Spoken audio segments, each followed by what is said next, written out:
ओम सर्वधर्मस्थापकस्तं सर्वधर्मस्वरूपकः आचार्यानं महाचार्य रामकृष्णाय ते नमः।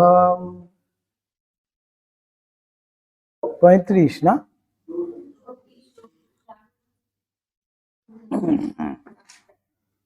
षटचक्रभेद कुंडलिनी गति षटचक्रभेद ও সমাধি আগে আমরা পড়েছি সবই এগুলো আবার একটু আসবে। যোগী বলেন মস্তিষ্ক মধ্যগত ব্রহ্মরধ্যস্থ অবকাশ বা আকাশে অখণ্ড সচ্চিদানন্দ স্বরূপ পরমাত্মার বা শ্রী ভগবানের জ্ঞান স্বরূপে অবস্থান। ভগবান কোথায় থাকেন তাহলে পাওয়া গেল। যোগীর মতে যোগী বলেন ভগবান এইখানটায় অবস্থান করেন। কোথায় দেখুন, সেই আকাশ খুঁজে বের করতে হবে আগে। মস্তিষ্ক মধ্যগত ব্রহ্মরন্ধ্রস্থ, ব্রহ্মরন্ধ্র এই হলো মস্তিষ্ক, ব্রহ্মরন্ধ্র একেবারে সোজা, এই সোজা যে এই জায়গাটা দেখবেন হাত দিলে টপ টপ টপ টপ করছে, এটাই ব্রহ্মরন্ধ্র বলা হয়। ব্রহ্মরন্ধ্রস্থ অবকাশ, সেইখানে আকাশ আছে, সেই আকাশে অখণ্ড সচ্চিদানন্দ স্বরূপ পরমাত্মার বা শ্রী ভগবানের জ্ঞানস্বরূপে অবস্থান। জ্ঞানস্বরূপে, কোনো মূর্তিময় নয়, তিনি জ্ঞানস্বরূপে তিনি বর্তমান। একেবারে দেখুন আমাদের এই কম্পিউটার সায়েন্সের সাথে এটা মিলছে। কম্পিউটারে আমরা মনে করি হার্ড ডিস্ক, হার্ড ডিস্কের মধ্যে কোথায় যে কি আছে, কিভাবে আছে, কোনো কিন্তু আমরা মূর্তি আকার কিছু কিন্তু পাচ্ছি না। হয়তো একটা কোনো রকম একটা ডট হয়ে আছে, কি একটা লাইন হয়ে আছে, তার মধ্যেই এত এত ডাটা সব পড়ে আছে, সাংঘাতিক। সেইটাকে যখন ক্লিক করছি ঝরঝর ঝরঝর করে আমাদের বেরিয়ে আসছে সব। ঠিক সেই রকমই যেন সূক্ষ্ম থেকে অতি সূক্ষ্ম, যে এমন জায়গায় ভগবান যেন জ্ঞান স্বরূপে অবস্থান করেন। জ্ঞান স্বরূপে অর্থাৎ সেখানে জ্ঞান কিন্তু আছে, which is already in man, Swamiji বলছেন, অনলি টু ম্যানিফেস্ট, তার প্রকাশ সাধন। আমাদের মধ্যে সেই জ্ঞান আগের থেকেই রয়েছে, শুধু তার বিকাশ সাধন, তার প্রকাশ সাধনই হলো গিয়ে শিক্ষা। আর সেই জ্ঞান স্বরূপে যিনি আছে তার প্রকাশ সাধন হবে গিয়ে ধর্ম, স্বামীজির মতে। তাহার প্রতি পূর্বোক্ত কুণ্ডলী শক্তির বিশেষ অনুরাগ অথবা শ্রী ভগবান তাহাকে নিরন্তর আকর্ষণ করিতেছেন। সেই যে কুণ্ডলিনী শক্তি, এইটা যদি ব্রহ্মরন্ধ্রে থাকে, কুণ্ডলিনী শক্তি একেবারে মূলাধারে, যে আমাদের মেরুদণ্ড যেখানটায় গিয়ে শেষ হচ্ছে সেই জায়গাটাকে বলা হচ্ছে মূলাধার। সেই মূলাধারে কুণ্ডলী পাকিয়ে সর্পরূপ আর কি, তার সেই শক্তি রূপিণী তিনি সর্পরূপে কুণ্ডলী, সর্প যেমন কুণ্ডলী পাকিয়ে থাকে, সেরকম কুণ্ডলী পাকিয়ে সেই সর্প সুপ্ত অবস্থায় আছে। কিন্তু তাকে এই মস্তিষ্কে যে অবস্থান করছেন ভগবান, তিনি কিন্তু নিত্য আকর্ষণ করে চলেছেন। এখন এই আকর্ষণ করছেন ঠিকই, আকর্ষিত হবে কিভাবে? আমার কিছু চেষ্টা সেখানে থাকতে হবে, আমার সেখানে কিছু আকুলতা ব্যাকুলতা থাকতে হবে, তখনই সেই আকর্ষণ আমরা যেন বুঝতে পারবো। তখনই কিন্তু সেই সুপ্ত অবস্থায় যে আছেন কুণ্ডলিনী শক্তি, তিনি জেগে উঠে ঊর্ধ্বগামী হন।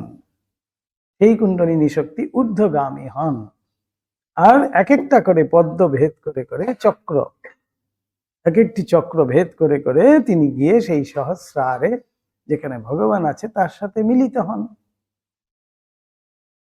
পরম শিবেতে মিলে গানে আছে তো, কিন্তু জাগরিতা না থাকায়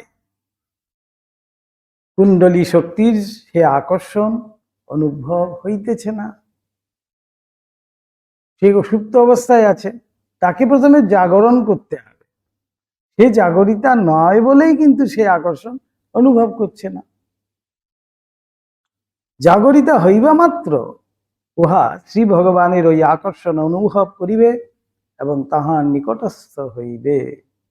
প্রথমে তাই আমাকে সেই কুণ্ডলিনী শক্তিকে জাগাতে হবে। জাগমা কুলকুণ্ডলিনী প্রসুপ্ত ভুজগাকারা আধার পদ্মবাসিনী গানে বলা হচ্ছে।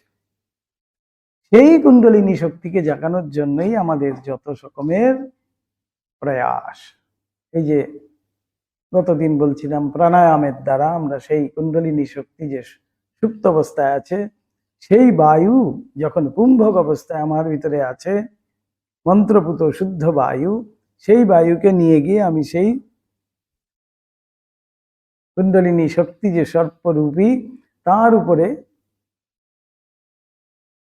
ফেলছি, বা তার উপরে যখন আমি দিচ্ছি, সেটা একটু একটু একটু একটু করে দিতে দিতে দিতে আমি ধ্যানের সঙ্গে সেই কুণ্ডলিনী শক্তি জাগরিতা হবে। যেই জাগরিতা হবেন তখনই কিন্তু তার গতি হবে ঊর্ধ্বমুখী।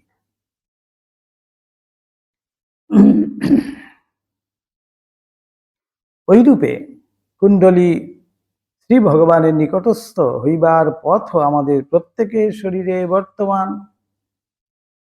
মস্তিষ্ক হইতে আরব্ধ হইয়া মেরুদণ্ডের মধ্য দিয়া বরাবর ওই পথে মেরুদণ্ডের মূলে মূলাধার নামক মেরু চক্র পর্যন্ত আসিয়া আছে। ওই পথই যোগশাস্ত্র কথিত সুষুম্না বর্তম, সুষুম্না পথ আর কি, বত্ম বলছে।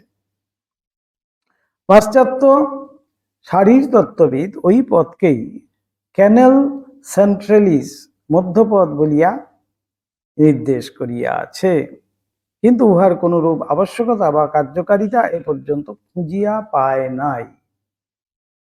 ওই পথ দিয়াই কুণ্ডলী পূর্বে পরমাত্মা হইতে বিযুক্তা হইয়া মস্তিষ্ক হইতে মেরুচক্রে বা মূলাধারে আসিয়া উপস্থিত হইয়া নিদ্রিতা হইয়াছে। সে কিন্তু পরমাত্মার সাথেই থাকতে ভালোবাসে, কিন্তু পরমাত্মার থেকে সে বিচ্যুত হয়ে এসে মূলাধারে মেরুপৃষ্ঠ বলছে এরকম পিঠ আর কি হয়ে আছে, তার উপরে সে সুপ্ত অবস্থায় ঘুমিয়ে আছে, নিদ্রিতা হইয়াছে। আবার ওই পথ দিয়াই উহা মেরুদণ্ড মধ্যে ঊর্ধ্বে ঊর্ধ্বে অবস্থিত 6টি চক্র ক্রমে ক্রমে অতিক্রম করিয়া পরিশেষে মস্তিষ্কে আসিয়া উপনীত হয়। যোগশাস্ত্রে এই 6টি মেরুচক্রের নাম ও বিশেষ বিশেষ অবস্থান স্থল পরপর নির্দিষ্ট আছে।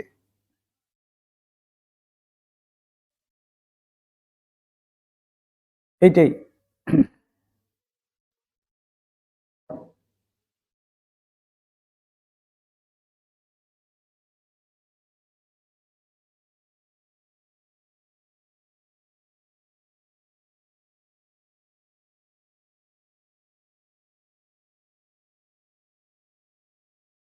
এখানে কে প্রচুর কথা বলছে বাইরে?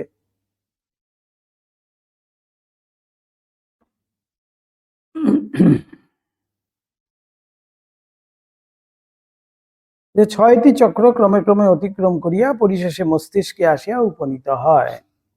কুণ্ডলী জাগরিতা হইয়া এক চক্র হইতে অন্য চক্রে যেমনই আসিয়া উপস্থিত হয়, অমনি জীবের এক এক প্রকার অভূতপূর্ব উপলব্ধি হইতে থাকে। এক একটা চক্র যখন ভেদ করবে, এক একটি অনুভব, এক এক রকমের অনুভব সেই যোগী বা সেই সাধক অনুভব তার মধ্যে আসবে, তার মধ্যে সেই উপলব্ধি হবে। এবং ওই প্রকারে যখনই উহা মস্তিষ্কে উপনীত হয়, তখনই জীবের ধর্ম বিজ্ঞানের চরম উপলব্ধি বা অদ্বৈত জ্ঞানে কারণম কারণানাম পরমাত্মার সহিত তন্ময়ত্ব আসে। তখনই জীবের ভাবেরও চরম উপলব্ধি হয়, বা যে মহাভাব অবলম্বনে অপর সকল ভাব মানব মনের সর্বক্ষণ উদিত হইতেছে, সেই ভাবাতীত ভাবে তন্ময় হইয়া অবস্থান করার রূপ অবস্থা আসে। অর্থাৎ তখনই সে ভাবাতীত হয়ে যায়, তখন সে পূর্ণ জ্ঞানের অধিকারী হয়। কি সরল কথায় দিয়াই না ঠাকুর যোগের এই সকল জটিল তত্ত্ব আমাদিগকে বুঝাইতেন। সরল ভাবে, কিন্তু দেখুন যোগের এই তত্ত্বটি আমাদের কাছে অত্যন্ত দুরূহ, কিন্তু ঠাকুর এত সোজা করে সেটি বুঝাচ্ছেন। আবার লীলা প্রসঙ্গকার আরো সুন্দর করে আমাদের কাছে উপস্থাপন করছেন সেটি। বলিতেন, দেখ সর করে একটা পা থেকে মাথায় গিয়ে উঠে, যতক্ষণ না সেটা মাথায় গিয়ে উঠে ততক্ষণ হুঁশ থাকে, আর যেই সেটা মাথায় গিয়ে উঠলো আর একেবারে বেভুল হয়ে যায়, তখন আর দেখাশোনাই থাকে না। তা কথা কইবে কে? আমি তুমি এ বুদ্ধি চলে যায়, মনে করি তোদের সব বলবো, সেটা উঠতে উঠতে কত কি দর্শন টর্শন হয়, সব কথা বলবো। যতক্ষণ সেটা হৃদয় ও কণ্ঠ দেখাইয়া এ অবধি বা এই অবধি বড় জোর উঠেছে, ততক্ষণ বলা চলে ও বলি। কিন্তু যেই সেটা কণ্ঠ দেখাইয়া এখান ছাড়িয়ে উঠল, আর অমনি জনকে মুখ চেপে ধরে আর বেভুল হয়ে যায়, সামলাতে পারিনি। অর্থাৎ বিশুদ্ধ অবধি যতক্ষণ আছে তখনও বলা যাচ্ছে, যেই আজ্ঞা চক্রে উঠলো তখন থেকে আর কথা বলতে পারছে না। এই বিশুদ্ধ চক্র অবধি বলছেন তবুও বলা যেতে পারে, কিন্তু বিশুদ্ধর থেকে যেই আজ্ঞা চক্র, অর্থাৎ দুই ভ্রুর মাঝখানে আজ্ঞা চক্র, এই আজ্ঞা চক্রে যখন উঠছে তখন আর বেভুল হয়ে যায়। ঠাকুর বলছেন আর কিছু বলতে পারছি না, কেন? আমি তুমি থাকছে না।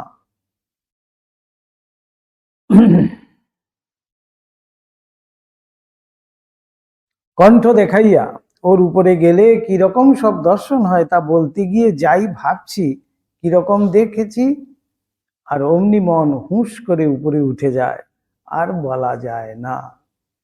এই কণ্ঠ দেখিয়ে ঠাকুর বলছেন, এই অবধি তবু বলতে পারছি, কিন্তু যাই ভাবছি এখন কি কি দর্শন হয়েছে একটু বলবো, তখনই মনটা এখানে উঠে গেল আজ্ঞাচক্রে, ব্যাস আর কিছু বলতে পারছি না।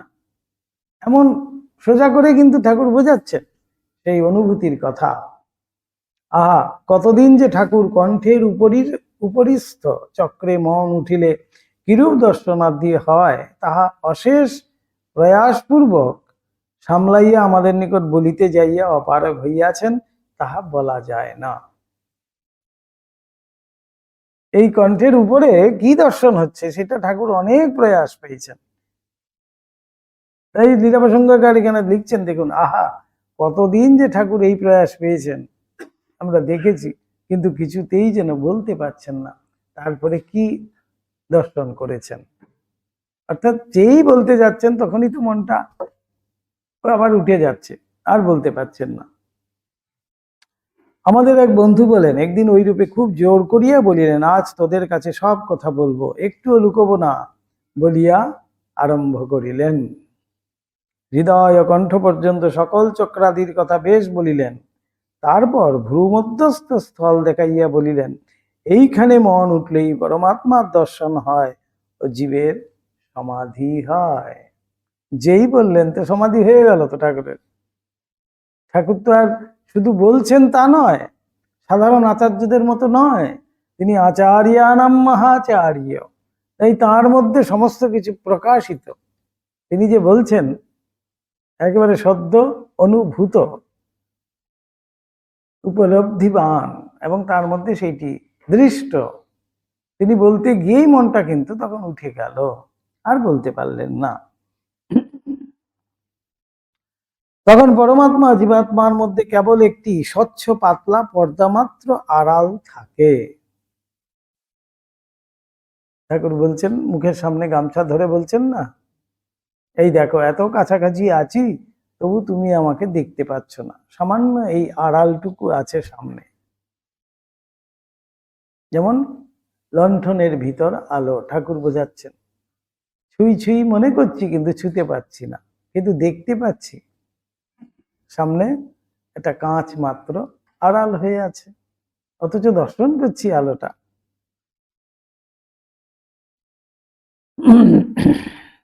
সে তখন এই রকম দেখে বলিয়া যেই পরমাত্মার দর্শনের কথা বিশেষ করিয়া বলিতে আরম্ভ করিলেন, অমনি সমাধিস্থ হইলেন। সে তখন এইরকম দেখেন বলে শুরুও করছেন ঠাকুর, যেই বলতে গেলেন আবার সমাধিস্থ হয়ে গেলেন।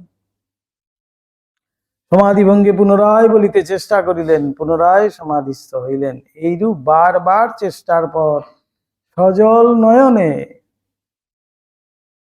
ঠাকুর এবার কষ্ট, ভাবছেন যে আহা এত সুন্দর জিনিস আমি তোদেরকে আর বলতে পারলাম না, এমন অপূর্ব দর্শনের কথা তোরা কেউ জানতে পারবে না, সেই জন্য ঠাকুরের কষ্ট হচ্ছে। তাই তিনি সজল নয়নে আমাদের বলিলেন, ওরে আমি তো মনে করি সব কথা বলি, এতটুকুও তোদের কাছে লুকোবো না, কিন্তু মা কিছুতেই বলিতে দিলে না। মুখ চেপে ধরলে। আমরা অবাক হইয়া ভাবিতে লাগিলাম, এ কি ব্যাপার, দেখিতেছি উনি এত চেষ্টা করিতেছেন বলিবেন বলিয়া, না বলিতে পারিয়া উহার কষ্ট হইতেছে বুঝিতেছি, কিন্তু কিছুতেই পারিতেছেন না। মা বেটি কিন্তু ভারী দুষ্ট, মা কেন এত কষ্ট দেন সেই ভাবছেন আর কি। উনি ভালো কথা বলিবেন, ভগবত দর্শনের কথা বলিবেন, তাহাতে মুখ চাপিয়া ধরা কেন বাপু? তখন কি আর বুঝি যে মন বুদ্ধি যাহাদের সাহায্যে বলা কহা গুলো হয়, বলা কহা যার দ্বারা আমরা বলি শুনি সেটার পারে চলে যায়, যে তাই তো বলতে পারেন না। বলা কহাগুলো হয়, তাহাদের দৌড় বড় বেশি দূর নয়, ওই অবধি। আর তাহারা যত দূর দৌড়াইতে পারে তাহাদের বাহিরে না গেলে পরমাত্মার পূর্ণ দর্শন হয় না। সেই দৌড়ের পরে যেতে হবে। ঠাকুর যে আমাদের প্রতি ভালোবাসায় অসম্ভবকে সম্ভব করিবার চেষ্টা করিতেছেন, এ কথা তিনি তখন বুঝিতে পারিতাম। বলছেন, আমি কি আর পারতাম? আমরা মনে করছি হ্যাঁ মা ঠাকুর এমন সুন্দর কথা বলতে চাইছেন, মা বেটিতে ভারী দুষ্ট, মা কিছুতেই দিচ্ছেন না বলতে। কেন দিচ্ছেন না? তার কারণই হলো সেটি অনুভবের সাধন দ্বারা উপলব্ধ হবে, তারপরেই সে বুঝতে পারবে। কেন? সেটি যে বলা যায় না, বাক্য মনাতীত অবাঙ্গ মনস গোচরম, বাক্য মনের অতীত। বলছে না ওই অবধি দৌড় আমাদের, এই দৌড়ের পরে যেতে হবে। এই অবধি গণ্ডি আমাদের, এই অবধি আমরা পৌঁছতে পারি। শাস্ত্র আদি অধ্যয়ন আদি সাধন ভজন সবকিছু দিয়ে আমরা এই অবধি দৌড়ে এসে দাঁড়ালাম, কিন্তু এইবার এখানে এসে সবাই আটকে যাচ্ছি। এটা কিন্তু তারও পরের কথা বলছে। কুণ্ডলিনী শক্তি সুষুম্না পথে উঠিবার কালে যে যে রূপ অনুভব হয় তৎসম্বন্ধে ঠাকুর আরো বিশেষ করিয়া বলিতেন। দেখ, যেটা সরসর করে মাথায় উঠে সেটা সবসময় একরকম ভাবে উঠে না, একরকম করে উঠে না। কিরকম কিরকম সব আছে, কপিবৎ, পিপিলিকাবৎ, সর্পবৎ, এরকম সব আসছে শাস্ত্রে। সেটার 5 রকম গতির কথা আছে, যথা পিপিলিকা গতি, যেমন পিঁপড়েগুলো খাবার মুখে করে সার দিয়ে সুরসুর করে যায়, সেই রকম পা থেকে একটা সুরসুরানি আরম্ভ করে ক্রমে ক্রমে ধীরে ধীরে উপরে উঠতে থাকে, মাথা পর্যন্ত যায় আর সমাধি হয়। এই অনেকেরই কিন্তু এই সুরসুরানি আছে। অনেকেই বলেন আমার কুণ্ডলিনী জেগেছে, পিছন দিক থেকে মনে হচ্ছে সুরসুর করছে, দেখা গেল সেখানে পিঁপড়ে উঠেছে। ঠাকুর ঘরে চিনি টিনি পড়ে থাকে তো, ফুল টুল থাকে তো, সেখানে পিঁপড়ে থাকেই, এতক্ষণ আসনে বসে আছে, সে তো ভাবছে বাহ, আমার তো পিছনে সুরসুর করছে, মানে এবার কুণ্ডলিনী জেগে গেছে, আর চিন্তা নাই। তারপরে যখন কামড় দিল পিঁপড়ে, তখনও বুঝলো যে ও, এ তো সেই শক্তি নয়, এ বহির শক্তি, পিপীলিকা শক্তি আমাকে কামড়ে দিয়েছে। তাই এগুলো খুব ভালো করে আমাদের কিন্তু বুঝতে হবে। সুরসুরানী ঠাকুর বলছেন বেগ গতি। বেগ গতি মানে ব্যাঙের, ব্যাঙ কিরকম যায়, একবার লাফিয়ে লাফিয়ে লাফিয়ে লাফিয়ে এখানে কিছুক্ষণ রইলো, তারপর আরেকটা লাফ দিল, আর একটু এগোলো, আবার একটু লাফ দিলে আবার একটু এগোলো, বেগ গতি। ব্যাঙগুলো যেমন টুপ টুপ টুপ টুপ টুপ টুপ করে 2-3 বার লাফিয়ে একটু থামে, আবার 2-3 বার লাফিয়ে আবার একটু থামে, সেই রকম করে কি একটা পায়ের দিক থেকে মাথায় উঠছে বোঝা যায়। আর যেই মাথায় উঠলো আর সমাধি। এবার সর্পগতি, 5 রকমের গতি। পিপীলিকা হলো, ভেক হলো, এবার সর্প। সাপগুলো যেমন লম্বা হয়ে বা পুঁটলি পাকিয়ে চুপ করে পড়ে আছে, আর যেই সামনে খাবার দেখেছে বা ভয় পেয়েছে অমনি কিলবিল কিলবিল করে এঁকে মেকে ছোটে, সেই রকম করে ওটা কিলবিল করে একেবারে মাথায় গিয়ে উঠে আর সমাধি। এবার পক্ষী গতি। পক্ষী, পাখির মতো। পক্ষীগুলো যেমন এক জায়গা থেকে আরেক জায়গায় গিয়ে বসবার সময় হুঁশ করে উড়ে, কখনো একটু উঁচুতে উঠে কখনো একটু নিচুতে নামে, কিন্তু কোথাও বিশ্রাম করে না, একেবারে যেখানে বসবে মনে করেছে সেইখানে গিয়ে বসে, সেই রকম করে ওটা মাথায় উঠে সমাধি হয়। পক্ষী গতি। এবার কপি, বাঁদর গতি। কপি গতি আর কি, বাঁদর গতি। হনুমানগুলো যেমন এক গাছ থেকে আরেক গাছে যাওয়ার সময় উপ করে এক ডাল থেকে আরেক ডালে গিয়ে পড়ল, সেখান থেকে উপ করে আরেক ডালে গিয়ে পড়ল, এইরূপে 2-3 লাফে যেখানে মনে করেছে সেখানে উপস্থিত হয়, সেই রকম করে ওটাও 2-3 লাফে মাথায় গিয়ে উঠে বোঝা যায় ও সমাধি হয়। এই হলো 5 রকমের গতি। তাহলে পিপীলিকা বৎ, পিপীলিকা গতি, ভেগ গতি, সর্পগতি, পক্ষী গতি, আর বাঁদরের গতি বা কপি কপি গতি। এই 5 রকমের গতিতে এই কুণ্ডলিনী শক্তি পরমাত্মার সাথে মিলিত হয়। ঠাকুর এইটুকুন আমাদেরকে কৃপা করে জানাতে পেরেছেন। কিন্তু যখন এক একটা পদ্ধতি থেকে বা একটা চক্র থেকে আরেকটা চক্রে যাচ্ছে, তখন যে দর্শন আদি হয়, সেগুলোও ঠাকুর কণ্ঠ অব্দি বলছেন ঠিকই, কণ্ঠের পরেরটা আর বলতে পারছেন না। অনেক চেষ্টা করে অনেক প্রয়াস করেও তিনি বলতে পারছেন না। কুণ্ডলিনী শক্তি সুষুম্না পথে উঠিবার কালে প্রতি চক্রে কি কি প্রকার দর্শন হয় তৎ বিষয়ে বলিতেন। বেদান্তে আছে সপ্তভূমির কথা। এক এক রকম দর্শন হয় মনের স্বভাবত নিচের 3 ভূমিতে উঠা নামা। মনের স্বভাব আমাদের কি, লিঙ্গ গুহ্য নাভি, অর্থাৎ নিম্ন গতি, এখানেই উঠছে নামছে। এই মূলাধারের নিচে কিন্তু সেটা একেবারে মূলাধার সন্নিবিষ্ট, যেন লিঙ্গ গুহ্য নাভি, এর মধ্যেই আমাদের কিন্তু ঘুরছে মনটা। মনের স্বাভাবিক গতি বলছে। ঊর্ধ্বগতি মন খুব কম লোকের হয়, সাধক কুলের একমাত্র সেই ঊর্ধ্বগতি মন হতে হবে। বলছেন ওঠানামা করে। ওই দিকেই দৃষ্টি, গুহ্য লিঙ্গ নাভি, খাওয়া পড়া রমণ ইত্যাদিতে। ওই 3 ভূমি ছাড়িয়ে যদি হৃদয়ে উঠে, এই নাভির থেকে হৃদয়, ওই 3 ভূমি ছাড়িয়ে যখন হৃদয়ে উঠবে, তখনই কিন্তু সে অনাহত শুনতে পাবে। কিন্তু স্বাভাবিকভাবে আমাদের মন কিন্তু এই মণিপুর স্বাধিষ্ঠান আর এর মধ্যেই ঘোরাঘুরি করছে। কিন্তু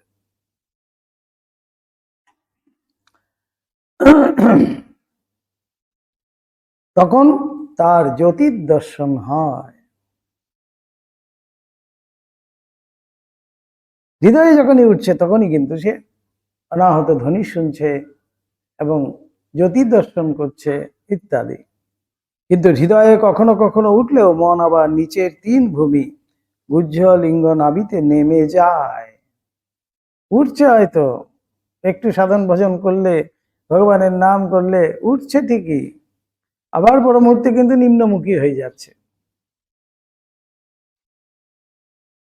হৃদয় ছাড়িয়ে যদি কারু মন কণ্ঠে ওঠে, তো সে আর ঈশ্বরীয় কথা ছাড়া আর কোনো কথা, যেমন বিষয়ের কথা তথা কইতে পারে না। কণ্ঠে কণ্ঠে যার উঠেছে সে ঈশ্বরীয় কথা ছাড়া অন্য কোনো কথাই বলে না। তাই বলছেন, ঠাকুর বলছেন না, আমি সাধু বলি কাকে, যার মন ঈশ্বরে গত হয়েছে, যে ঈশ্বর বই আর অন্য কোনো কথা বলেন না, আমি তাকেই বলি সাধু। সাধু কি সুন্দর সাধুর ডেসক্রিপশন দিচ্ছেন, ডেফিনেশন দিচ্ছেন ঠাকুর। এই হলো কি সাধু। তখন তখন এমনি হতো, বিষয় কথা যদি কেউ কয়েছে তো মনে হতো মাথায় লাঠি মারলে। দূরে পঞ্চবটিতে পালিয়ে যেতাম, সেখানে ওসব কথা শুনতে পাবো না। বিষয় দেখলে ভয়ে লুকোতম, লুকিয়ে পড়তেন ঠাকুর। এই কাশিতে গিয়ে কাঁদছেন যে মা ওইখানেই তো বেশ ছিলাম, এখানে কোথায় আনলি তুই। মধুর বাবু আর তারা বসে বিষয়ের কথা বলছিল বলে ঠাকুর কাঁদছেন সেখানে গিয়ে, ওইখানেই তো বেশ ছিলাম তোর কাছে, আবার কেন এইখানে কাশিতে এলুম, এখানে এসেও বিষয়ের কথা। তেঁতুলের জ্বালায় পালিয়ে এসে তেঁতুল তলায় বাস, এই হচ্ছে আমাদের। লুকুতুম বলছেন, আত্মীয় স্বজনকে যেন কূপ বলে মনে হতো, মনে হতো তারা যেন টেনে কূপে ফেলবার চেষ্টা করছে, পড়ে যাব আর উঠতে পারবো না, দম বন্ধ হয়ে যেত, মনে হতো যেন প্রাণ বেরোয় বেরোয়, সেখান থেকে পালিয়ে এলে তবে শান্তি হতো। কি অপূর্ব সব ঠাকুরের বর্ণন দেখুন, কেমনটি হতো, কেমনটি হয় সেই শুদ্ধ পবিত্র ভাব, অন্য কোনো কথাই আর ভালো লাগবে না। যে সেখান থেকে পালিয়ে আসতে পারলেই যেন রক্ষে, পালিয়ে যেতেন তবে শান্তি হতো। কণ্ঠে উঠলেও মন আবার গুহ্য লিঙ্গ নাভিতে নেমে যেতে পারে, তখন সাবধানে থাকতে হয়। এই শুদ্ধ পবিত্র জীবনযাপন, যে শুদ্ধ পবিত্র জীবনযাপন মানেই হলো কি সাবধানে থাকা। এরকম যাত্রার সাথে মিশবো না, যেখানে সেখানে যাব না, যেখানে সেখানে খাবো না ইত্যাদি, এগুলোই কিন্তু সাবধানে থাকা। ঠাকুর সেখানেই বলে দিচ্ছেন, আহারাদি সম্বন্ধে বিশেষভাবে সেটা বলে দিচ্ছেন। তা নয় যেন সূচিবাহীগ্রস্ত না হয়। অনেকে আছে আহারাদি সম্বন্ধে সচেতন ঠিকই, কিন্তু সূচিবাহীগ্রস্ত। সূচিবাহিতা কিন্তু ভালো নয়, সেটি একটি রোগ। পরিষ্কার পরিচ্ছন্নতা সেটি আলাদা।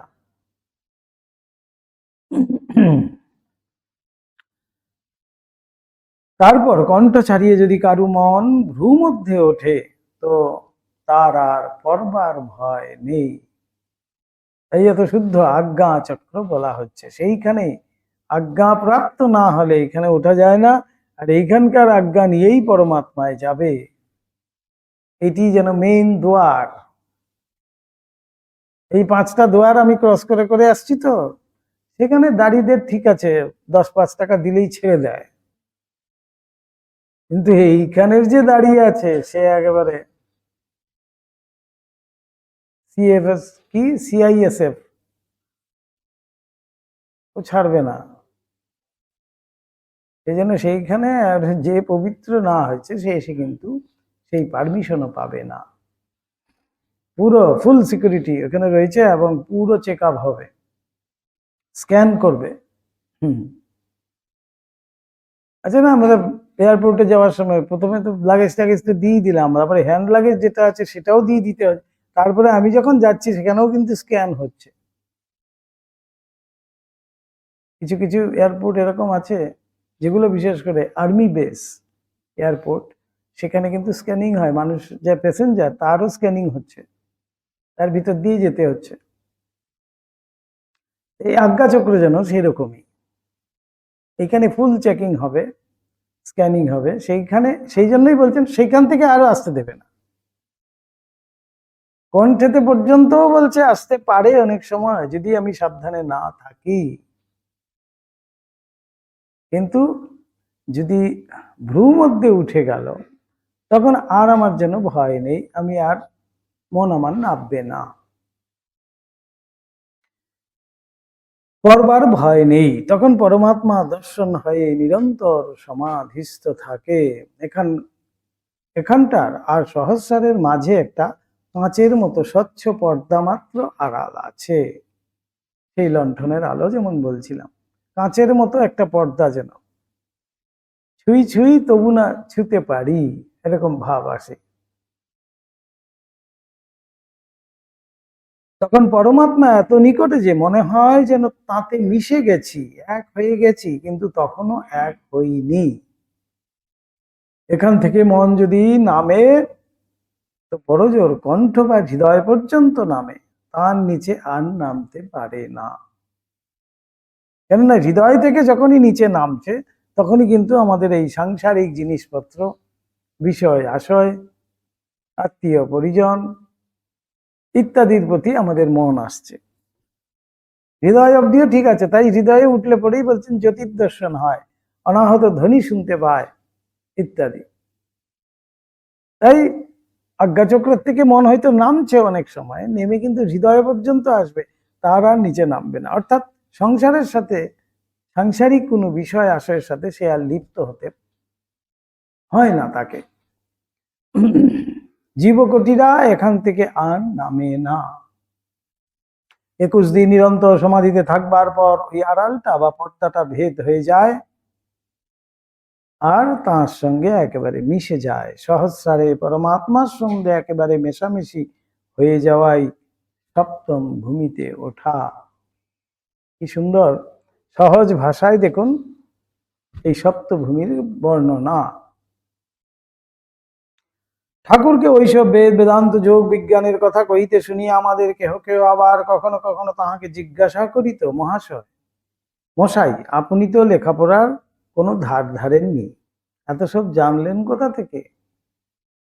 অদ্ভুত ঠাকুরের ওই অদ্ভুত প্রশ্নেও বিরক্তি নাই, একটু হাসিয়া বলিতেন, নিজে পড়ি নাই কিন্তু ঢের সব যে শুনেছি গো, সেসব মনে আছে অপরের কাছ থেকে, ভালো ভালো পণ্ডিতের কাছ থেকে, বেদ বেদান্ত দর্শন পুরাণ সব শুনেছি, শুনে তাদের ভেতর কি আছে জেনে তারপর সেগুলোকে, গ্রন্থগুলোকে দড়ি দিয়ে মালা করে গেঁথে গলায় পরে নিয়েছি।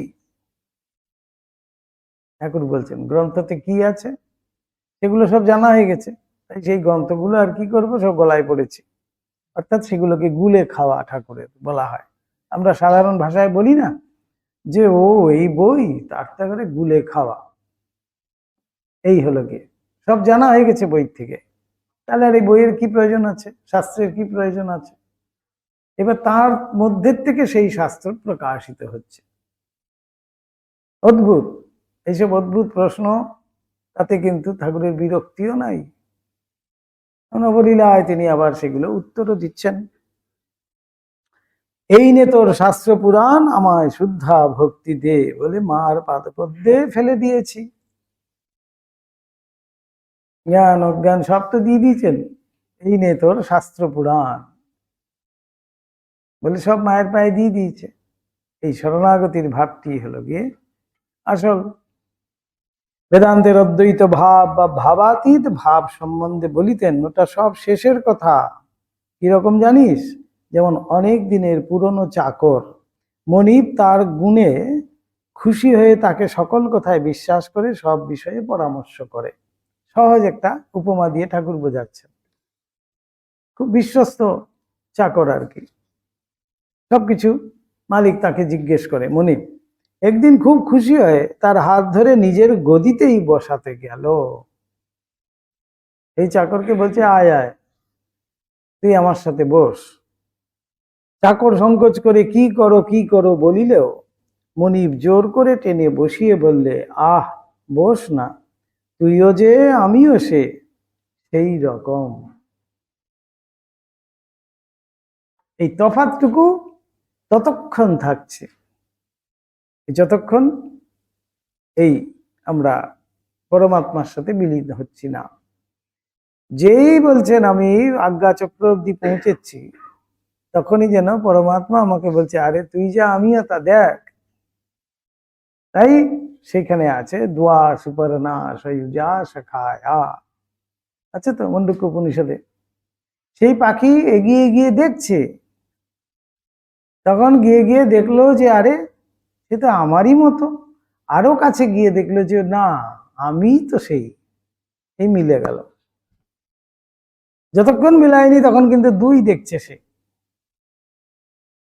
এই নিম্ন ভূমিতে, এটা যদি ষটচক্রের সাথে আমরা মিলাই, নিম্ন ভূমিতে সে আছে বলেই সাধু ফল, তেতো ফল সব গ্রহণ করছে, আর কখনো আনন্দিত হচ্ছে, কখনো দুঃখিত হচ্ছে। যেই কিছু খাচ্ছে না, সে খালি বারবার দেখছে, করছে সবই, কিন্তু আর উপরেরটাকেও দেখছে, বলছে সে কিছু খাচ্ছেও না, কিন্তু সব সময় আনন্দেই আছে। ওই দেখতে চাইছে, সে আস্তে আস্তে করে এগিয়ে গেছে, গিয়ে দেখছে যে না, আর কেউ নয়, সেটা আমি। এই হলো পরমাত্মার সাথে বিলীন হয়ে যাওয়া। এখানে এই ঠাকুর এটাই বলছেন।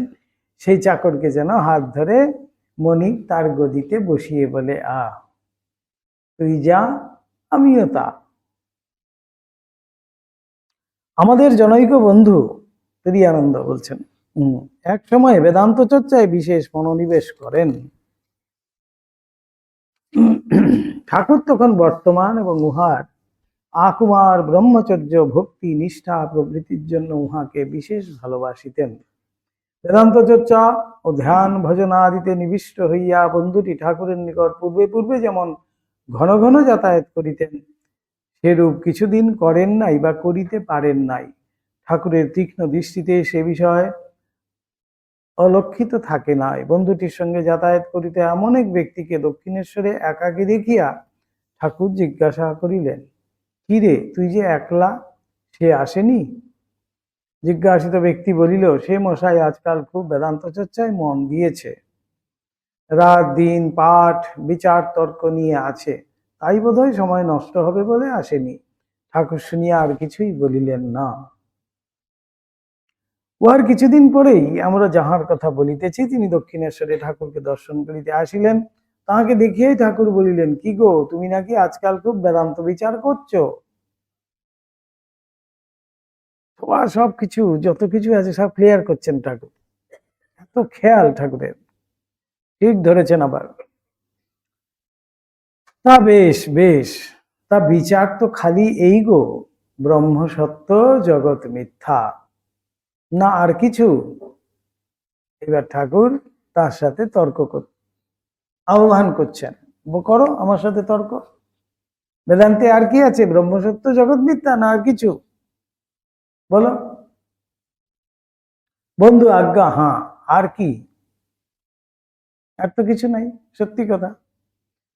বন্ধু বলেন, বাস্তবিকই ঠাকুর সেদিন ওই কয়টি কথা কথা ওই কয়টি কথায় কথাগুলি বেদান্ত সম্বন্ধে তাহার চক্ষু যেন সম্পূর্ণ খুলিয়া দিয়াছিলেন।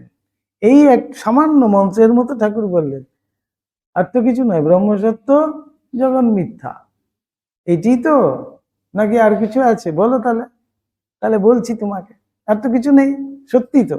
তার জন্য দেখুন 18 পুরাণ আর এই বেদ, কত কি 108 উপনিষদ সব লেখা হয়েছে ওইটি বোঝানোর জন্য আমাদেরকে, যে ব্রহ্ম সত্য জগৎ মিথ্যা। তাও আমরা পড়ছি, পড়ে টরে বইটই রাখছি, জগৎ সত্য ব্রহ্ম মিথ্যা। পড়া হয়ে গেল, বইটই যে তুলে রাখলাম, তখন বলছি জগৎ সত্য ব্রহ্ম মিথ্যা। ঠিক। আর কিন্তু কিছু নয়, ঠাকুর ওইটি মন্ত্রের মতো করে তাকে বললেন, আর কিছু আছে কি? বলো তাহলে। বলছেন যে এত সোজা করে ঠাকুর যেন সেইটি আমাকে বুঝিয়ে দিলেন, সেদিন থেকে আর কোনো বিচারপতি তিনি গেলেনই না। খুলিয়া বলেন যেন চক্ষু সম্পূর্ণ খুলিয়া দিয়াছিলেন। কথাগুলি শুনিয়া তিনি বিস্মিত হইয়া ভাবিয়াছিলেন, বাস্তবিকই তো ওই কথা কয়টি হৃদয়ে ধারণা হইলে বেদান্তের সকল কথাই বুঝা হইল। তাই প্রথম যেটা আমাদের কথা ধারণা করা। তাহলে বললাম না, এই যে 108 উপনিষদ হয়তো আমি পড়ে ফেলছি, বিশাল বিশাল পণ্ডিতরা, তাই হেলে গরু থাকা পণ্ডিত। কেন রাজা বারণ করছিলেন? হেলে গরু থাকা পণ্ডিতের আমার দরকার নেই। তার চাষের জমি আছে, আবার হেলে গরু আছে, সেগুলোর ব্যবস্থা করে তারপরে সে আসবে ভাগবত শোনাবে। তাহলে কেমন পণ্ডিত রাজা বুঝে গেলেন। তাহলে তার মুখ থেকে আমার ভাগবত শোনার কোনো প্রয়োজন নেই। তাই তো সুখদেব আচার্যকে দিয়ে সেই ভাগবত প্রণয়ন হলো। ব্যাসদেব জানতেন সেটা, সুখদেব ছাড়া যদি এই ভাগবত কেউ বলেন তাহলে হবেই না। সুখদেব আচার্য তিনি সেটি উপলব্ধিমান। পরমহংস অগ্রণী বলা হচ্ছে তাকে, পরমহংস অগ্রণী সুখদেব আচার্য, তাকে দিয়ে প্রথম এই ভাগবত বলালেন। নাহলে বলছেন এই ভাগবত কেউ শুনবে না, কারণ সেই ধারণা নেই। তাহলে সেই রকম পণ্ডিত থেকে আমি কি ধারণা নেব? সে সারাক্ষণ বিষয় চিন্তা করছে, সে এসে যদি আমাকে কৃষ্ণ কথা শোনায়, সে এসে যদি আমাকে বলে বৈরাগ্যের কথা শোনায়, তাহলে কি হবে? তা তো হবে না। যে বৈরাগ্যবান তার কাছেই বৈরাগ্যের কথা শুনতে হবে, যে বিরাগী তার কাছেই তো বৈরাগ্যের কথা শুনতে হবে, যে বিষয়ী তার কাছে আমি বৈরাগ্যের কথা শুনবো। তাই ডাক্তার কি করছেন? গুড়ের নাগড়ি সরিয়ে দিয়ে বলছেন গুড় খেও না। নাহলে কি হতো? যে ডাক্তার বেশ গুড় খাচ্ছে, আমাকে বলছি গুড় খেও না। এই হলো কি আচার্য, আপনি আচরি ধর্ম পরের এসে খায়। আমার মধ্যে উপলব্ধি নেই, আমি আচরণই করছি না, এদিকে ব্রহ্ম সত্য বলতে পারছি না। আমি বলছি জগৎ সত্য ব্রহ্ম মিথ্যা, অথচ আমি পড়াচ্ছি ব্রহ্ম সত্য জগৎ মিথ্যা, কিন্তু আমি আচরণ করছি জগৎ সত্য ব্রহ্ম মিথ্যা। তাহলে আমার কথা কেন শুনবে? আসল কথাটি এইটি ভিতরে ধারণ করতে হবে। ওই ঠাকুরের কথায় বোধে বোধ করতে হবে। বিজ্ঞান, তাই বলছেন জেনে শুনে দুধ খেয়ে হৃষ্টপুষ্ট হওয়া, তাকেই বলা হচ্ছে বিজ্ঞান। তাই বলা হচ্ছে যে ব্রহ্মবিদ ব্রহ্মৈব ভবতি, তার থেকেই তো। কেন? সেই গুরু কামহ ব্রহ্মজ্ঞ, এমন গুরুর কাছে গিয়েই তুমি সেই অধ্যাত্ম পথ খুঁজতে হবে, না হলে সে কিন্তু সঠিক পথ দিতে পারবে না। যিনি অকামহ, অকামহ মানেই হলো গিয়ে যার মধ্যে কোনো কামনা বাসনা নেই, অর্থাৎ যিনি বৈরাগ্যবান, আর যিনি ব্রহ্মবিদ।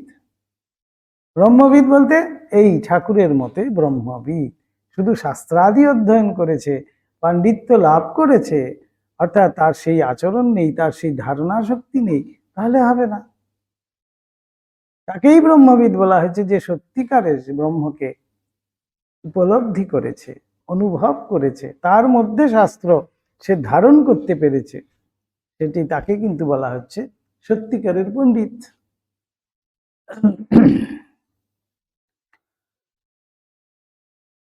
বেদান্তের সকল কথাই বুঝা হইল। বলছে এটি যদি ধারণ করা যায় তাহলে তো সম্পূর্ণ বেদান্ত আমি যেন সেই মালা করে মায়ের পায়ে দিয়ে দেওয়া। ঠাকুর শ্রবণ মন নিদিধ্যাসন, ব্রহ্ম সত্য জগৎ মিথ্যা আগে শুনলে তারপর মনন। ঠাকুর বলছেন এবার কিভাবে এটি যে সার কথা, সেটা এবার ঠাকুর বিশ্লেষণ করছেন। কি সুন্দর দেখুন, ঠাকুর কি বলছেন? যে শ্রবণ মন নিদিধ্যাসন, ব্রহ্ম সত্য জগৎ মিথ্যা, এই তো শাস্ত্রের কথা। এইটি প্রথমে আগে শুনলে, গুরু মুখে আচার্য মুখে প্রথমে সেটি শুনলে, তারপর মনন, ভিতরে ভিতরে জাবর কাটা। ঠাকুর বলছেন এই উঠতে বসতে চলতে আমি বললাম আচ্ছা এটা তো শুনলাম, এটা কি তাহলে মানে কি হতে পারে, এটা কি মানে হতে পারে, এইটাকেই বলা হচ্ছে মনন। সারাক্ষণ সেটাকে নিয়ে ভাবা, চিন্তা করা,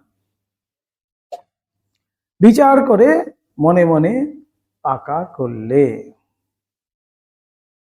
এই মনন করতে করতে আমার মধ্যে সেই বিচার শক্তি আসবে, অর্থাৎ ভালো মন্দ, সৎ অসৎ, বলছেন সৎ অসৎ বিচার করতে হবে, কোনটা সৎ কোনটা অসৎ, অর্থাৎ কোনটা নিত্য কোনটা অনিত্য, কোনটা ত্যায্য কোনটা গ্রহণীয়।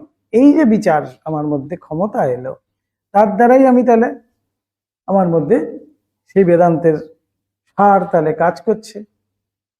তাহলে প্রথমে শুনলাম, তারপরে মনন করলাম, তারপরে এই বিচার পাকা করলাম।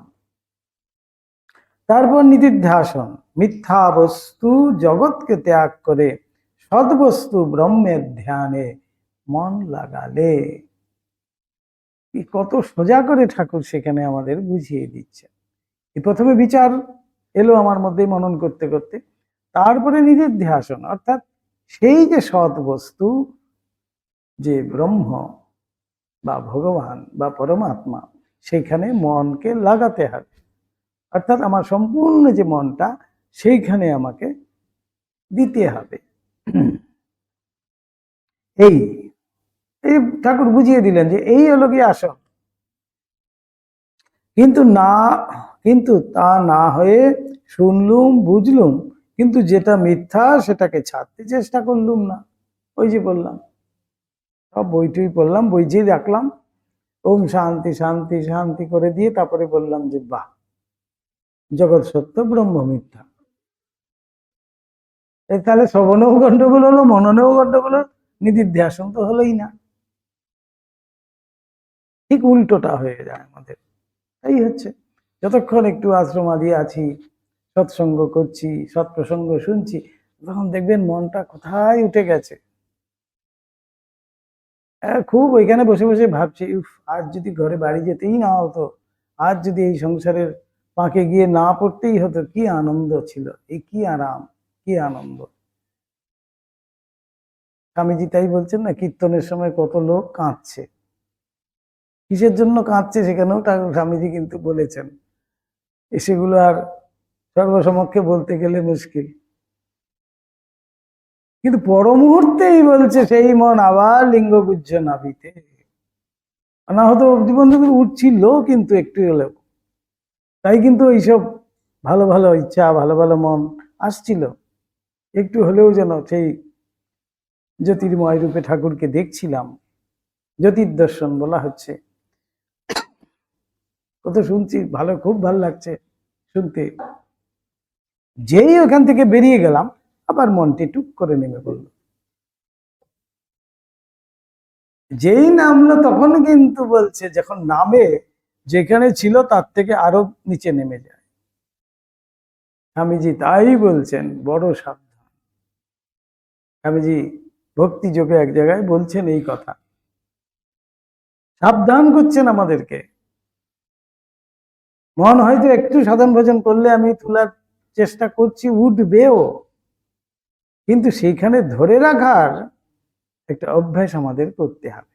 কেননা ওইখান থেকে যখন নামবে, যেখানে ছিলাম আমি অরিজিনালি, সেখান থেকেও আরো নামবে, আরো নিচের দিকে নেমে যাবে, সেখানেই আমাকে ভীষণ সাবধানতা অবলম্বন করতে হবে। তাই ঠাকুর এখানে বলছেন তো সাবধান। কেন সাধকের এত কেন নিয়মের কথা বলা হয়েছে আমাদের? নিয়ম মানেই হলো কি সাবধানতা অবলম্বন করা। কেন? আমার মনটাকে অতি কষ্টে আমি এতটুকু তুলেছি, আর যাতে সেইটি না নাবে, তার জন্য আমাকে খুব যত্নবান হতে হবে। মনটাকে খুব সুন্দর করে তাহলে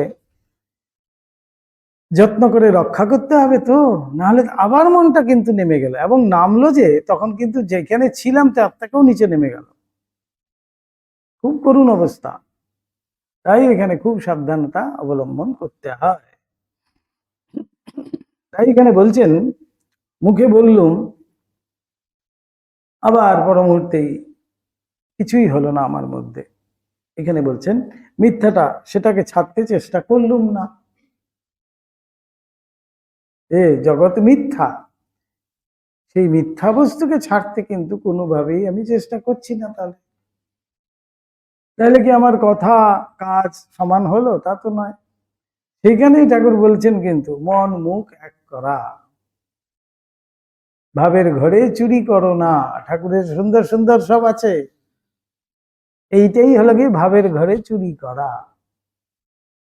আমি হয়তো রাত দিন গিয়ে ভাগবত পাঠ শুনছি, রাত দিন গিয়ে কথামৃত পাঠ শুনছি, রাত দিন গিয়ে গীতা পাঠ শুনছি, আর সারাক্ষণ বিষয়ের মধ্যে মন রেখেছি। তাহলে ভাবের ঘরে চুরি হলো না? ভাবের ঘরে চুরি হয়ে যাচ্ছে। তাহলে সেই সাবধানতা আমি অবলম্বন করতে পারছি না। সেই জন্য মন উঠতে চাইলেও বা উঠলেও আমরা সেই জায়গায় ধরে রাখতে পারি না, নেবে যায়। সেটা হচ্ছে সংসারীদের জ্ঞানের মতো। ওরকম জ্ঞানে বস্তু লাভ হয় না। ধারণা চাই, ত্যাগ চাই, তবে হবে। তা না হলে মুখে বলছো বটে, কাঁটা নাই খোঁচা নাই, কিন্তু যেই হাত দিয়েছ অমনি প্যাট করে কাটা ফুটে উহু উহু করে উঠতে হবে। মুখে বলছো জগৎ নেই, অসত্য, একমাত্র ব্রহ্মই আছেন ইত্যাদি, কিন্তু যেই জগতের রূপরসাদি বিষয় সম্মুখে আসা, অমনি সেগুলো সত্য জ্ঞান হয়ে বন্ধনে পড়া। একেবারে সোজা কথা তো।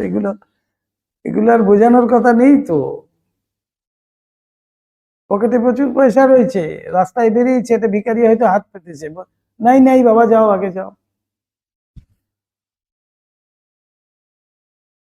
তাহলে হলো কি না? পকেটে কিন্তু পয়সা রয়েছে,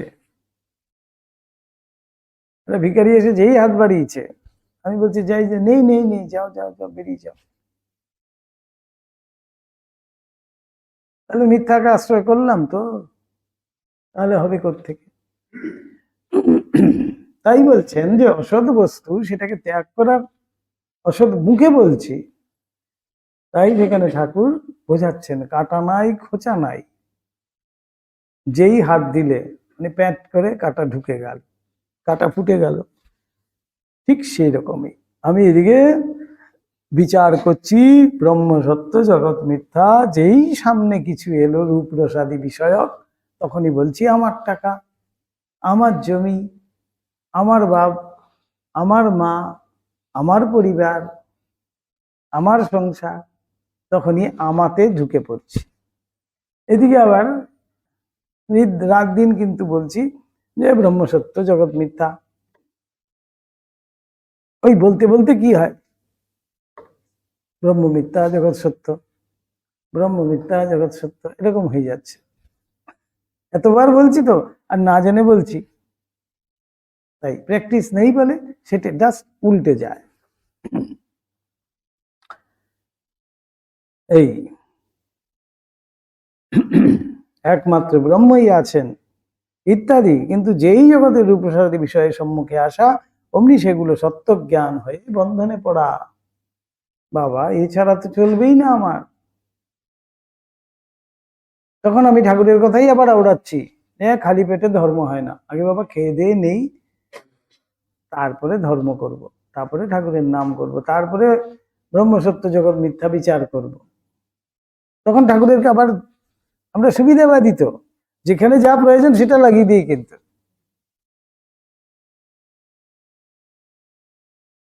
আমাদের কাছে ল গুলো আছে তো, এক একটা ল এখানে লাগিয়ে দিলাম।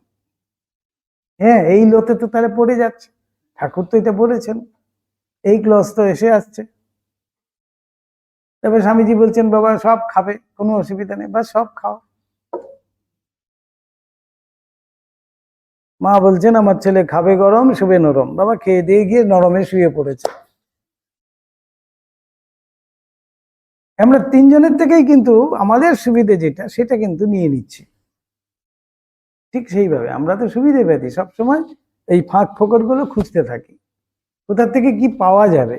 যদি বলে এখান থেকে ওইটা পাবে না, তাহলে ওইদিকে মারাই না। এই বলছি এখানে গিয়ে ওইখানে যেতে, ওখানে গেলে পরে ওইটা ত্যাগ করতে হবে, বলছে ও বাবা ঠিক আছে, দূর থেকে প্রণাম করে এখান থেকে পালাই আসি। এই ছাড়ার ব্যাপারে যেই বলছে, যদি বলছে হ্যাঁ তাতে কোনো অসুবিধা নেই, গ্রহণ করো, তাতে অসুবিধা নেই, তখন সেখানে কিন্তু দলে দলে ছুটছি। এই হয়েছে আমাদের সমস্যা।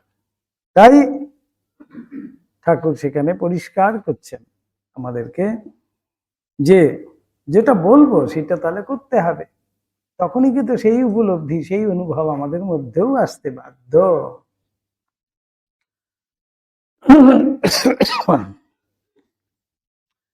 পঞ্চবটিতে এক সাধু এসেছিল, সে লোকজনের সঙ্গে খুব বেদান্ত টেদান্ত বলে। তারপর একদিন শুনলাম একটা মাগির সঙ্গে নটঘট হয়েছে। তারপর ওদিকে শৌচে গিয়েছি, দেখি সে বসে আছে। বললুম তুমি এত বেদান্ত টেদান্ত বলো, আবার এসব কি? সে বললে তাতে কি, আমি তোমাকে বুঝিয়ে দিচ্ছি, তাতে দোষ নেই। এই যে বললাম সুবিধে, যেখান থেকে যতটুকু সুবিধে দরকার আমরা নিজে ঠাকুরকে বোঝাতে চলেছে, এসো তাতে কোনো দোষ নেই, আমি তোমাকে বুঝিয়ে দিচ্ছি। যখন জগৎটাই দিনকালে অসত্য মিথ্যা হলো, তখন ওইটি কি সত্য হবে? কি বুদ্ধি দেখুন, কিরকম আমাদের বুদ্ধি বলছে না, আমরা এরকম করে হলেও সেটাকে ঠিক মিলিয়ে দিচ্ছি। জগৎটাই যদি অসত্য হলো, তাহলে সেইটা কেন সত্য হলো? সেটাকে কেন তুমি সত্য বলে ধরছো? সবটাই তো অসত্য। কি বুদ্ধি দেখুন এখানটায় আমাদের। এই সব বুদ্ধি আমরা যদি কাজে লাগাই, বলছে না কত বুদ্ধি আমাদের, সেই বুদ্ধিগুলোকে যদি আমরা ঈশ্বর দর্শনের পথে লাগাই, কত কাজ হতে পারে। কিন্তু আমরা সেখানে না লাগিয়ে আমাদের কোন দিক থেকে কি সুবিধে হতে পারে সেটাই। এই যে বলা হচ্ছে সাধারণভাবেই আমাদের মন কিন্তু নিম্ন গতিতে, তাই সেখানেই কিন্তু ঘোরাফেরা করছে। আর এখানেই ঘোরাফেরা মানে রূপ রসাদি বিষয় নিয়ে আমরা থাকতে ভালোবাসি।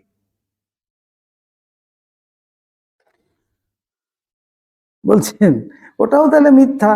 আমি তো শুনে বিরক্ত হয়ে বলি, তোর অমন বেদান্ত জ্ঞানে আমি মুতে দিই।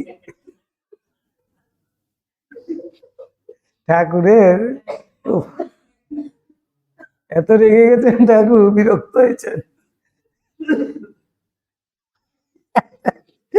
ওসব হচ্ছে সংসারী বিষয়ী জ্ঞানীর জ্ঞান। ও জ্ঞান জ্ঞানী নয়, এটা অজ্ঞান। এটাতে তাহলে আর জ্ঞান কেন বলবো আমি? এখন তাকেই বলতে হবে, সবই যদি মিথ্যা হয় তাহলে তোমার এটাও তো তাহলে অজ্ঞানই হলো, জ্ঞান কোথায় থেকে হলো? বলছেন এরকম বেদান্তের আমার দরকার নেই। ঠাকুর এত বিরক্ত হয়ে গেলেন, এত বুদ্ধি, এইসব বুদ্ধি এইসব জায়গায় লাগাচ্ছে। বন্ধু বলেন, সেদিন ওই পর্যন্ত কথাই হইল। কথাগুলি ঠাকুর তাহাকে সঙ্গে লইয়া পঞ্চবটি তলে বেড়াইতে বেড়াইতে বলিলেন। ইতপূর্বে তাহার ধারণা ছিল উপনিষদ, পঞ্চদশী ইত্যাদি নানা জটিল গ্রন্থ অধ্যয়ন না করিলে, সাংখ্য ন্যায়াদি দর্শনে ব্যুৎপত্তি লাভ না করিলে বেদান্ত কখনোই বোঝা যাইবে না, এবং মুক্তি লাভ সুদূর পরাহত থাকিবে। এতদিন তুরীয়ানন্দজির এটাই ধারণা ছিল যে এইসব যদি আমি না পড়াশোনা করি, ব্রহ্মসূত্র, উপনিষদ, ন্যায়, পঞ্চদশী এসব যদি না পড়ি, সাংখ্য, তাহলে আমার তো কিছুই হবে না। এগুলোতে আমি যদি ব্যুৎপত্তি, আমার যদি আমি পাণ্ডিত্য লাভ না করতে পারি, তাহলে আমার জ্ঞানেরও উন্মেষ হবে না, এটাই ভাবতেন। এবং মুক্তি লাভও সুদূর পরাহত থাকিবে। ঠাকুরের সেদিনকার কথাতেই বুঝিলেন বেদান্তের যত কিছু বিচার সব ওই ধারণাটি হৃদয়ে ধীর করিবার জন্য। এই যে ব্রহ্ম সত্য আর জগৎ মিথ্যা, এই ব্যাপারটি আমার মধ্যে কিভাবে ধারণা করতে পারি, আমি কিভাবে বুঝতে পারি, আমি কিভাবে ধরতে পারি, সেটার জন্যই কিন্তু এত সব বেদ বেদান্ত লেখা হয়েছে, এত উপনিষদাদি, এত ব্রহ্মসূত্র, এই পুরাণ, দর্শন ইত্যাদি সব যে লেখা হয়েছে ওই একটি কথা বোঝানোর জন্য। তুমি সেই তত্ত্বমসি, আসল কথাটি হলো যে তত্ত্বমসি, তুমি সেই। এইটি আমি বলছি হয়তো আমি সেই, কিন্তু আমার মধ্যে সেই ধারণাটি যাতে আসে তার জন্যই এত সব পড়াশোনা, এত সব করতে হচ্ছে। ওই ধারণাটি যাতে দৃঢ়ভাবে অঙ্কিত হয়, দৃঢ়ভাবে প্রথিত হয়, তার জন্যই এত সব যত্ন আমাদের নিতে হচ্ছে, এত সাবধানতা অবলম্বন করতে হচ্ছে, এত সব নিয়মাদি পালন করতে হচ্ছে। আর কিন্তু কিছু নয়, আমাকে কিন্তু শুনিয়ে দেওয়া হয়েছে তুমি সেই, এবার তুমি সেটা ধারণা করো, এই হলো বেদান্তের মূল। তাহলে এত সব পড়াশোনার দরকার নেই তো ঠাকুরের মতে, তাই বলছেন সেই সব মালা গেঁথে মায়ের কাছে দিয়ে দিয়েছে। আসল যে বস্তুটি, তার যে সারটা, সেইটা ঠাকুর ধারণ করেছেন। যে সার বস্তু ধারণ করেছেন তার তো আর এসবের পড়ার দরকারই নেই। তাহলে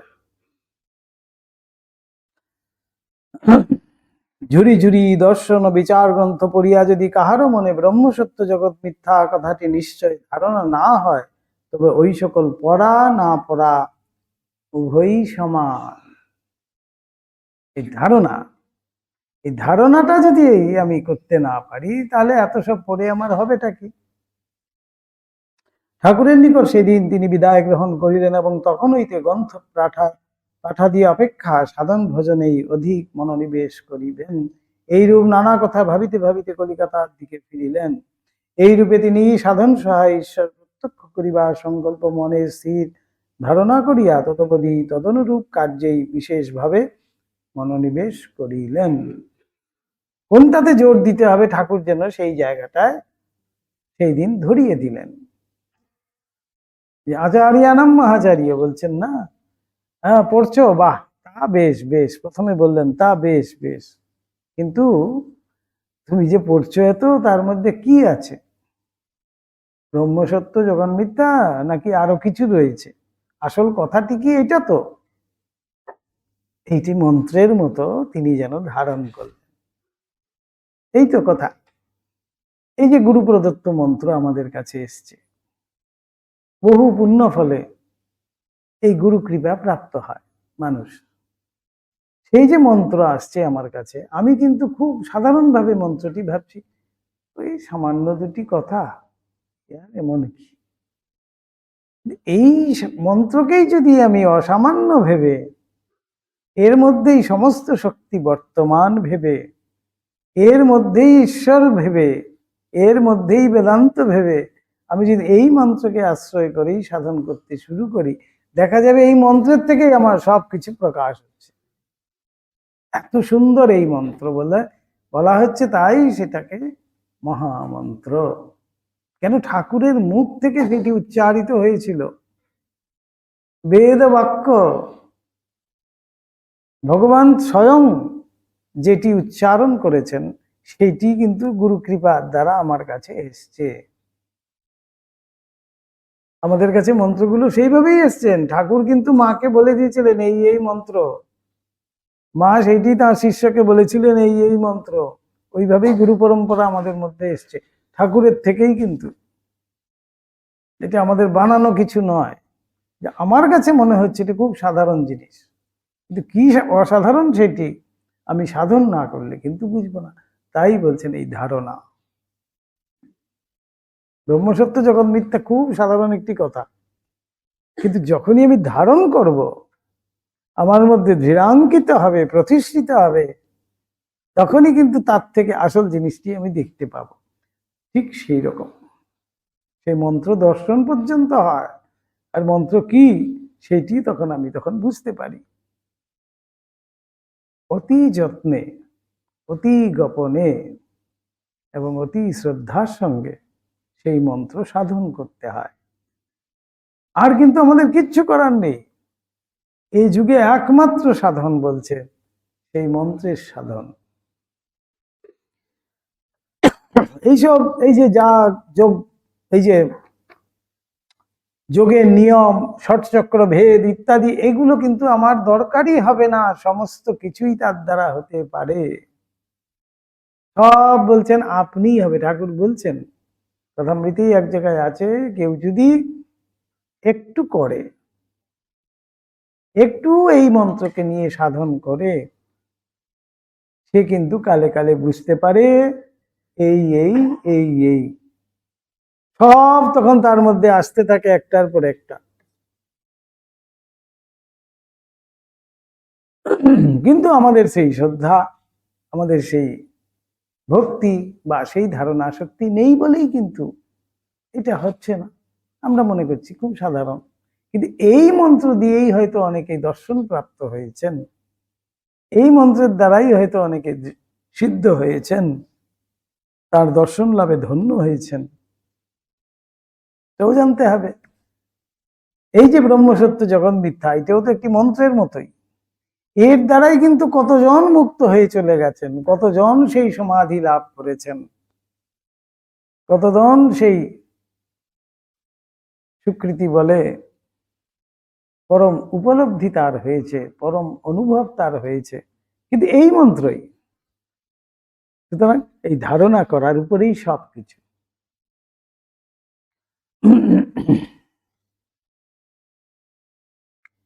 তখন তুরীয়ানন্দজি কি করলেন, যে ওইসব গ্রন্থাদি বিশেষ পাঠ না করে এইবারে তিনি এই সাধন ভজন ইত্যাদিতেই বেশি মনোনিবেশ করলেন। ঠাকুর কলিকাতায় কাহারো বাটিতে আগমন করিলে অল্পক্ষণের মধ্যেই সে কথা তাহার বিশিষ্ট ভক্তগণের মধ্যে জানাজানি হইয়া যাইত। কতকগুলি লোক যে ওই কার্যের বিশেষভাবে ভাল লইয়া ওই কথা সকলকে জানাইয়া আসিতেন তাহা নহে, কিন্তু ভক্তদিগের প্রাণ ঠাকুরকে সর্বদা দর্শন করিবার জন্য এতই উন্মুখ হইয়া থাকিত এবং কার্যগতিকে দক্ষিণেশ্বরে তাহাকে দর্শন করিতে যাইতে না পারিলে পরস্পরের বাড়িতে সর্বদা গমনাগমন করিয়া তাহার কথাবার্তায় এত আনন্দ অনুভব করিত যে তাহাদের ভিতর একজন কোনরূপে ঠাকুরের আগমন সংবাদ জানিতে পারিলেই অতি অল্প সময়ের মধ্যেই উহা অনেকের ভিতর বিনা চেষ্টায় মুখে মুখে রাষ্ট্র হইয়া পড়িত।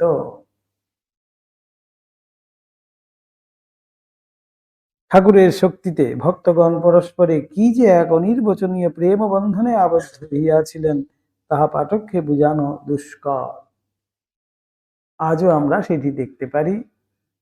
ঠাকুরের আকর্ষণেই কিন্তু আমরা প্রত্যেকেই প্রত্যেকের সাথে কিন্তু বন্ধিত, আমরা প্রত্যেকেই প্রত্যেকের সাথে সম্বন্ধিত। আজও সেটি চলছে, ঠাকুরকে নিয়েই আলোচনা করছি, ঠাকুরের কথা নিয়েই আমরা আনন্দ অনুভব করছি, তাই তো আমাদের মধ্যে একটা পরিবারের মতো হয়ে আছে। তাই বলা হচ্ছে রামকৃষ্ণ ভক্তমণ্ডলী। ভক্তমণ্ডলী মানেই হলো কি সেই ভক্ত পরিবার, আমরা সবাই মিলে একটি পরিবার, আমরা সবাই তাকে নিয়েই কিন্তু আনন্দে আছি। তার মধ্যে সেই আকর্ষণ আজও কিন্তু অব্যাহত, সেই আকর্ষণ কমেনি। নাহলে আমরা আসছি কেন এখানে তার কথা শুনতে, তাকে নিয়ে একটু চিন্তা করতে, তাকে নিয়ে একটু পড়াশোনা করতে, আসবোই বা কেন তাহলে? এই বলছেন ঠাকুরের শক্তিতে, ঠাকুরেরই যে শক্তি, সেই শক্তি আজও কিন্তু কাজ করছে। ভক্তগণ পরস্পরে কি যে এক অনির্বচনীয় প্রেম বন্ধনে আবদ্ধ হইয়াছিলেন তাহা পাঠককে বুঝানো দুষ্কর। কলিকাতায়, বাগবাজার, সিমলা ও আহিরিটোলা পল্লীতে এই ঠাকুরের অনেক ভক্তেরা বাস করিতেন। তোর জন্য ওই তিন স্থানে এই ঠাকুরের আগমন অধিকাংশ সময়ে হইত। তোর মধ্যে আবার বাগবাজারেই তাহার অধিক পরিমাণে আগমন হইত। বলরাম বোসের বাড়ি তো আজও দেখুন, এই যে বেলুর মঠে আমরা দেখছি, বাগবাজার এরিয়া তো রয়েছেই, বেলুর মঠে কত ভক্তের আগমন হচ্ছে, সেই শক্তি কিন্তু, সেই আকর্ষণেই। পূর্বোক্ত ঘটনার কিছুকাল পরে ঠাকুর একদিন বাগবাজারে বলরাম বসু মহাশয়ের বাটিতে শুভাগমন করিয়াছেন। বাগবাজার অঞ্চলের ভক্তগণ সংবাদ পাইয়া অনেকে উপস্থিত হইলেন। আমাদের পূর্বোক্ত বন্ধুর আবাস অতি নিকটেই ছিল তুরীয়ানন্দজির। ঠাকুর তাহার কথা জিজ্ঞাসা করায় পাড়ার পরিচিত জনৈক প্রতিবেশী যুবক যাইয়া তৎক্ষণাৎ তাহাকে ডাকিয়া লইয়া আসিলেন। বলরাম বাবুর বাটির দ্বিতলের প্রশস্ত বৈঠকখানায় প্রবেশ করিয়াই বন্ধু ভক্তমণ্ডলী পরিবৃত ঠাকুরকে দর্শন করিলেন এবং তাহাকে প্রণাম করিয়া নিকটেই এক পার্শ্বে উপবিষ্ট হইলেন। ঠাকুরও তাহাকে সহাস্যে কুশল প্রশ্ন মাত্র করিয়াই উপস্থিত প্রসঙ্গে কথাবার্তা কহিতে লাগিলেন। দুই একটি কথার ভাবেই বন্ধু বুঝিতে পারিলেন ঠাকুর উপস্থিত সকলকে বুঝাইতেছেন জ্ঞান বলো, ভক্তি বলো, দর্শন বলো, কিছুই ঈশ্বরের কৃপাভিন্ন হইবার নহে। তাই বলছিলাম যে বহু পুণ্য ফলে আমরা সেই গুরু কৃপা লাভ করি, তাই সেটাকে কিন্তু সাধারণ ভাবলে চলবে না। বহু জন্মের পুণ্য ফলে বলছেন এমন একটি মন্ত্রের দ্বারা আমরা ভূষিত হয়েছি, এমন একটি কৃপার দ্বারা আমরা যেন স্নাত হয়েছি, তাই সেটাকে সাধারণ ভাবলে হবে না। তার কৃপা ছাড়া সেটি সম্ভব নয়। তিনি কৃপা করেছেন, তাই তার সাথে আমি ডাইরেক্ট কিন্তু সম্বন্ধিত, নাহলে এই কৃপা আসবে কেন? এখানেই আমাদের প্রশ্ন। তো তার মানে আমিও সেই ছোলা, যেখানেই পড়ি না কেন ছোলা গাছই হব, তাই তো? তাই তার শক্তিতেই আজও কিন্তু সব চলছে। এবার ঠাকুর বোঝাচ্ছেন জ্ঞান বলো, ভক্তি বলো, দর্শন বলো, কিছুই ঈশ্বরী কৃপা ভিন্ন হইবার নহে। শুনিতে শুনিতে তাহার মনে হইতে লাগিল ঠাকুর তাহার মনের ভুল ধারণাটি দূর করিবার জন্যই অদ্য যেন ওই প্রসঙ্গ উঠাইয়াছেন। আজও সেটি ঘটে। দেখুন, আপনার মনে কোনো প্রশ্ন আছে কথামৃতের, এমনি করে একটা পাল্টা উল্টান, দেখবেন ঠিক ওই জায়গাটাই আসছে। আজকাল আবার মোবাইলেও দেখেছি এরকম আসে, কি সুন্দর সুন্দর দেখবেন মেসেজ আসছে, আমার মনের যেরকম ভাব আসছে সেই অনুযায়ী মোবাইলের মধ্যে কিন্তু আসছে।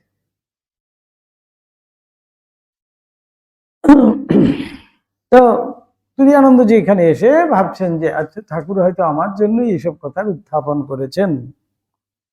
মনে হইতে লাগিল ঠাকুর ওই সম্বন্ধে যাহা কিছু বলিতেছেন তাহাকে লক্ষ্য করিয়াই বলিতেছেন। শুনিলেন ঠাকুর বলিতেছেন, কি জানো, কামকাঞ্চনকে ঠিক ঠিক মিথ্যা বলে বোধ হওয়া, জগৎটা তিন কালেই অসৎ বলে ঠিক ঠিক মনে জ্ঞানে ধারণা হওয়া কি কম কথা? তাঁর দয়া না হলে কি হয়?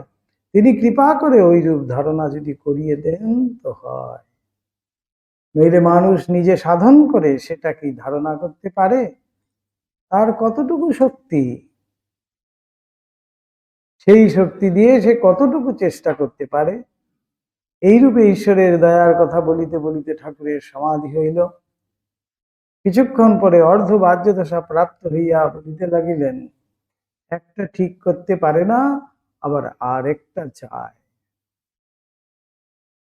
ভাবের ঘরেই কিন্তু ঠাকুর বলছেন সেটি। ওই কথাগুলি বলিয়াই ঠাকুর ওইরূপ ভাবাবস্থায় গান ধরিলেন, ওরে কুশীলব করিস কি গৌরব, ধরা না দিলে কি পারিস ধরিতে? সেই মহাবীরজির